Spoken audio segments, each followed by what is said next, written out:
ನಮಸ್ಕಾರಗಳು. ಪ್ರತಿನಿತ್ಯ ದೇವರ ಪೂಜೆ ಮಾಡುವುದರಿಂದ ಅಥವಾ ಆರಾಧಿಸುವುದರಿಂದ ಮನಸ್ಸು ಶಾಂತವಾಗುತ್ತದೆ, ಆಸೆಗಳು ಈಡೇರುತ್ತದೆ ಎನ್ನುವ ನಂಬಿಕೆ ಇದೆ. ಆದುದರಿಂದ ನಿತ್ಯ ನಾವು ದೇವರ ಪೂಜೆಯನ್ನು ಮಾಡುವಾಗ ಶ್ರದ್ಧಾಭಕ್ತಿಯಿಂದ ಯಾವುದೇ ತಪ್ಪುಗಳಾಗದಂತೆ ನೋಡಿಕೊಳ್ಳಬೇಕು. ನಿತ್ಯ ದೇವರ ಪೂಜೆ ಮಾಡುವಾಗ ನಾವು ಯಾವೆಲ್ಲ ವಿಚಾರಗಳನ್ನು ಗಮನದಲ್ಲಿಟ್ಟುಕೊಳ್ಳಬೇಕು ಗೊತ್ತಾ? ದೇವರ ಪೂಜೆಯಲ್ಲಿ ಈ ತಪ್ಪುಗಳನ್ನು ಮಾಡಲೇಬೇಡಿ.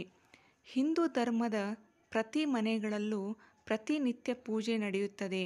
ಹಿಂದೂ ಧರ್ಮದಲ್ಲಿ ಪೂಜೆ, ಉಪವಾಸ ಮತ್ತು ಆಚರಣೆಗಳಿಗೆ ವಿಶೇಷ ಮಹತ್ವವಿದೆ. ಆರಾಧನೆಯು ದೇವರ ಮೇಲಿನ ನಂಬಿಕೆ, ಗೌರವ ಮತ್ತು ವಿಶ್ವಾಸವನ್ನು ತೋರಿಸುತ್ತದೆ. ಒಬ್ಬ ವ್ಯಕ್ತಿಯು ದೇವರನ್ನು ಆರಾಧಿಸಿದಾಗ ಅವನು ಲೌಕಿಕ ಭ್ರಮೆಯನ್ನು ಮರೆತು ಆಧ್ಯಾತ್ಮಿಕ ಜಗತ್ತನ್ನು ತಲುಪುತ್ತಾನೆ. ಇದು ಮನಸ್ಸಿಗೆ ಶಾಂತಿ ಮತ್ತು ತೃಪ್ತಿಯ ಭಾವನೆಯನ್ನು ನೀಡುತ್ತದೆ.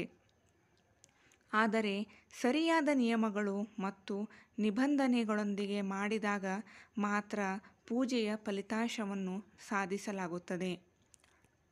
ನಾವೆಲ್ಲರೂ ದೇವರನ್ನು ಆರಾಧಿಸುತ್ತೇವೆ, ಆದರೆ ಈ ನಡುವೆಯೂ ನಮ್ಮ ಕೆಲವು ಆಸೆಗಳು ಈಡೇರುತ್ತಿಲ್ಲ. ವಾಸ್ತವವಾಗಿ ಇದೆಲ್ಲವೂ ಪೂಜೆಯ ಸಮಯದಲ್ಲಿ ತಿಳಿದೋ ಅಥವಾ ತಿಳಿಯದೋ ಮಾಡಿದ ತಪ್ಪುಗಳಿಂದ ಸಂಭವಿಸುತ್ತದೆ. ಆದ್ದರಿಂದಲೇ ನಮಗೆ ಪೂಜೆಯ ಪೂರ್ಣ ಫಲ ಸಿಗುವುದಿಲ್ಲ. ಅಂತೆಯೇ ತಪ್ಪು ವಿಧಾನಗಳಿಂದ ಮಾಡಿದ ಪೂಜೆಯು ಅನರ್ಥಕ್ಕೆ ಕಾರಣವಾಗುತ್ತದೆ. ಪೂಜೆಯ ಸಮಯದಲ್ಲಿ ಯಾವ ವಿಷಯಗಳನ್ನು ಮನಸ್ಸಿನಲ್ಲಿಟ್ಟುಕೊಳ್ಳಬೇಕು, ಯಾವ ತಪ್ಪುಗಳನ್ನು ಮಾಡಬಾರದು?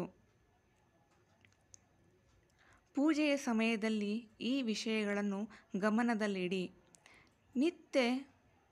ನಿಂತು ಪೂಜೆ ಮಾಡದಿರಿ. ನಿಂತಲ್ಲೇ ಪೂಜೆ ಮಾಡಬಾರದು. ಖಾಲಿ ನೆಲದ ಮೇಲೆ ಕುಳಿತು ಪೂಜೆ ಮಾಡಬಾರದು.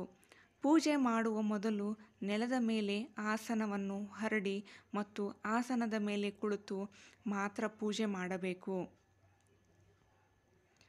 ವಿಗ್ರಹಗಳು ನಿಮಗಿಂತ ಎತ್ತರದಲ್ಲಿರಲಿ. ಪೂಜೆಯ ಸ್ಥಳವು ಮನೆಯ ನೆಲದಿಂದ ಸ್ವಲ್ಪ ಮೇಲಿರಬೇಕು ಎಂಬುದನ್ನು ಸಹ ನೆನಪಿನಲ್ಲಿಡಿ. ಭಗವಂತನು ಅಪ್ರತಿಮನು ಮತ್ತು ಶ್ರೇಷ್ಠನು.